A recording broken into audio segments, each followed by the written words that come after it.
A group of climbers on an expedition in the Himalaya Mountains have stumbled upon a complex of caverns that seem to have recently surfaced after a series of violent avalanches in the region.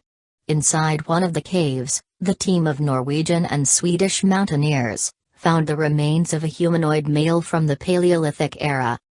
According to the primary analysis of the skeleton, it seems the bones belong to an adult male Homo habilis, which is believed to have lived from approximately 2.33 to 1.44 million years ago, during the Gelasian Pleistocene period.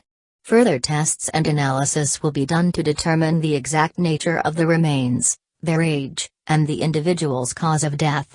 A crude stone spear and a few badly damaged leather objects were also recovered on the site and are currently being studied. According to some experts, this could be by far the oldest sign of human life ever found in the region, dating possibly millions of years. Others seem to believe that the man was part of a small group that long outlived the extinction of the majority of his species. Whatever the results of the carbon dating test, this opens a whole new interpretation of generally accepted views of the colonization of the planet by the human species.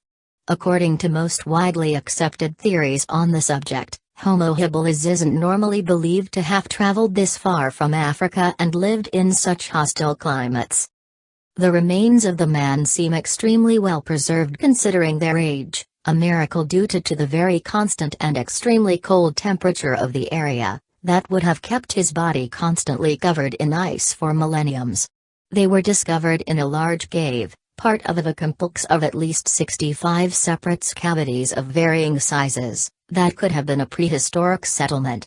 A thorough search of the site could reveal many more artifacts and possibly other human and animal remains, but unfortunately the hostility of the climatic conditions and the remoteness of its location will certainly pose a lot of logistic and organizational problems for the preparation of a scientific expedition.